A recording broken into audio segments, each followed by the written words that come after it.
Hello दोस्तों, कैसे हो आप सभी। स्वागत है आपका मैथ्स बाय लखन नामक यूट्यूब चैनल पे। पिछले वीडियो लेक्चर में हमने बात किया था बहुपद के इंट्रोडक्शन के बारे में। ठीक है, अभी हम बात करेंगे प्रश्नावली 2.1 के एनसीईआरटी क्वेश्चंस के बारे में। तो आपका पहला प्रश्न है, निम्नलिखित व्यंजकों में कौन कौन एक चर में बहुपद है। ठीक है, ये आपके क्वेश्चन दिए हुए हैं, ये आपके व्यंजक दिए हुए हैं। इनमें से आपको बताना है कौन कौन से बहुपद हैं और कौन कौन से बहुपद नहीं है। तो ये पहला आपका है 4x² माइनस 3x प्लस 7। ठीक है, तो इसमें आपको बताना है कि ये बहुपद है कि नहीं है। तो पहले तो आपको पता होना चाहिए कि बहुपद होने की शर्तें क्या होती हैं। ठीक है, चर राशि की घात भिन्न संख्या नहीं होनी चाहिए और ऋणात्मक संख्या नहीं होनी चाहिए। यानी चर राशि की जो घात होनी चाहिए वो पॉजिटिव नंबर होना चाहिए, पॉजिटिव नंबर। तो यह चर की घात क्या है, +2 है। तो ये हमारा बहुपद है। ठीक है, ये बहुपद है। और सेकेंड नंबर क्या है, सेकेंड नंबर है y² प्लस √2। ठीक है, तो इसमें क्या ये बहुपद होगा, इसमें तो हमारा √ आया है यानी घात में 1/2 होगा। लेकिन 2 हमारी चर राशि नहीं है। चर राशि की घात में भिन्न संख्या नहीं होनी चाहिए या फिर ऋणात्मक संख्या नहीं होनी चाहिए। तो ये भी हमारा बहुपद है। ठीक है, ऑप्शन नंबर 3 क्या है, ऑप्शन नंबर 3 है 3√t प्लस t√2। ठीक है, तो इसमें हमारी चर राशि क्या है, t है। t चर राशि है जिसकी घात में 1/2 है। तो इसलिए ये बहुपद नहीं होगा, बहुपद नहीं है। ठीक है, अब ऑप्शन नंबर 4 क्या है, ऑप्शन नंबर 4 है y + 2/y। ठीक है, तो इसमें हमारा एक पद चर राशि से विभाजित है 2/y। तो ये भी एक बहुपद नहीं होगा क्योंकि y के घात में 1 है। इसको अगर ऊपर ले जाएंगे तो y के घात में -1 हो जाएगा। तो चूंकि y के घात में -1 है इसलिए ये एक बहुपद नहीं है। ठीक, अब बात करते हैं ऑप्शन नंबर 5 की।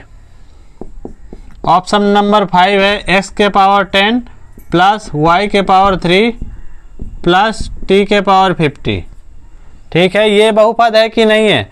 तो इसमें हमारी चर राशियां अलग अलग हैं परंतु सभी की घात एक धन पूर्णांक संख्या है। तो इसलिए ये भी एक बहुपद होगा। ठीक है, तो क्या लिख सकते हैं, ये भी एक बहुपद है। ठीक है, अब ये प्रश्न संख्या 1 आपका हल हो गया। अब चलते हैं प्रश्न संख्या 2 की तरफ। प्रश्न संख्या 2 आपका है, निम्नलिखित में से प्रत्येक में x² का गुणांक लिखिए। ठीक है, ये ऑप्शन आपके दिए हुए हैं, सभी में आपको x² का गुणांक बताना है। ठीक है, तो x² का गुणांक क्या होता है, जो x² के जो गुणे के रूप में होगा। ठीक है, तो वो x² का गुणांक होगा। तो ऑप्शन नंबर 1 में क्या है, x² के गुणे के रूप में तो कुछ नहीं दिख रहा है, लेकिन आपको पता है कि एक जो होता है वो सबके गुणे के रूप में होता है। तो इसका गुणांक क्या हो जाएगा, 1 हो जाएगा। ठीक है, और ऑप्शन नंबर 2 में भी x² के गुणे के रूप में कुछ नहीं है परंतु चिन्ह हमारा माइनस का है, यानी इसका x² का जो गुणांक होगा वो -1 होगा। ठीक है, और ऑप्शन नंबर 3 में x² के गुणे के रूप में हमारा π/2 दिख रहा है। तो इसका x² का गुणांक क्या हो जाएगा, ऑप्शन नंबर 3 का π/2। और ऑप्शन नंबर 4 में तो x² है ही नहीं, ऑप्शन नंबर 4 में x² तो है ही नहीं। तो क्या इसको हम ऐसे लिख सकते हैं, x² गुणे 0।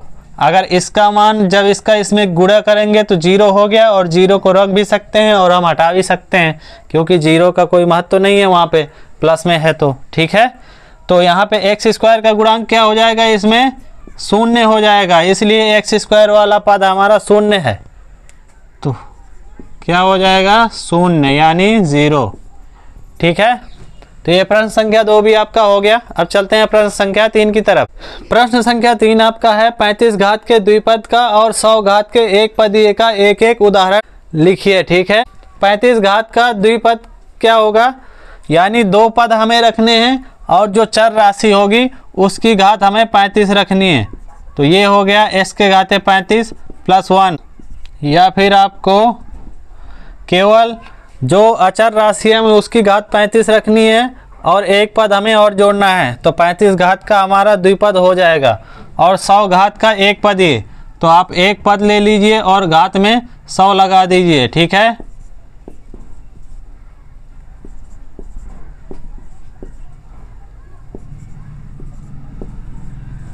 आपको एक ही लिखना है, मैंने कई लिख दिए हैं आपको समझाने के लिए। ठीक है, तो ये प्रश्न संख्या 3 भी आपका ऐसे कंप्लीट हो गया। अब चलते हैं प्रश्न संख्या 4 की तरफ। प्रश्न संख्या 4 आपका है निम्नलिखित में प्रत्येक बहुपद की घात लिखिए। ठीक है, तो ये बहुपद आपके दिए हुए हैं, इनमें आपको घात बताना है। ठीक है, तो बहुपद की घात क्या होती है, किसी भी बहुपद में उस चर राशि की जो अधिकतम घात होती है उस बहुपद की घात कहलाती है।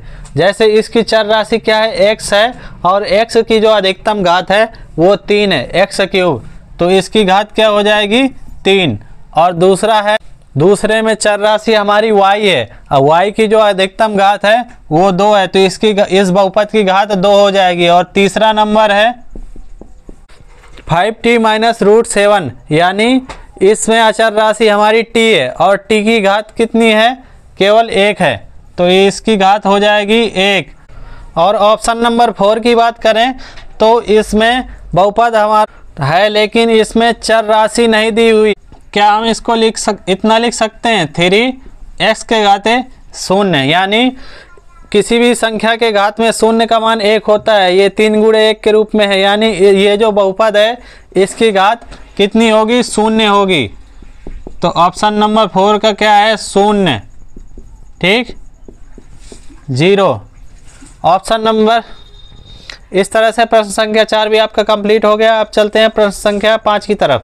प्रश्न संख्या 5 आपका है बताइए कि निम्नलिखित बहुपदों में कौन कौन बहुपद रैखिक हैं, कौन कौन द्विघाती और कौन कौन त्रिघाती। ठीक है, तो बात करें कि रैखिक बहुपद की, कि रैखिक बहुपद क्या होते हैं, जिन बहुपदों की घात 1 होती है, एक घाती बहुपद ही रैखिक बहुपद कहलाते हैं। ठीक है, तो ऑप्शन नंबर 1 में आपका है x² प्लस x, यानी जो चर राशि की जो अधिकतम घात होती है वही बहुपद की घात कहलाती है। तो इसकी अधिकतम घात क्या है, चर राशि x की अधिकतम घात 2 है, तो ये कौन सा बहुपद होगा, ये होगा द्विघाती। ठीक है, और ऑप्शन नंबर 2 में चर राशि की अधिकतम घात क्या है 3, तो ये होगा आपका त्रिघाती। ठीक है, और ऑप्शन नंबर 3 में चर राशि की अधिकतम घात क्या है 2, तो ये भी हो जाएगा द्विघाती। ठीक है, अब ऑप्शन नंबर 4 की जो घात है वो 1 घात है, x के पावर 1 चर राशि की जो घात है वो 1 है, तो ये हो जाएगा रैखिक। ये कौन सा बहुपद हो जाएगा, रैखिक। ठीक है, अब बात करें ऑप्शन नंबर 5 की, तो 5वें नंबर में भी हमारा बहुपद की घात 1 है, तो ये भी क्या हो जाएगा, रैखिक। ठीक है, और ऑप्शन नंबर 6 में जो चर राशि है उसकी घात 2 है, तो ये भी हमारा द्विघाती बहुपद होगा। और ऑप्शन नंबर 7 में जो चर राशि है उसकी घात 3 है, तो ये भी त्रिघाती बहुपद कहलाएगा।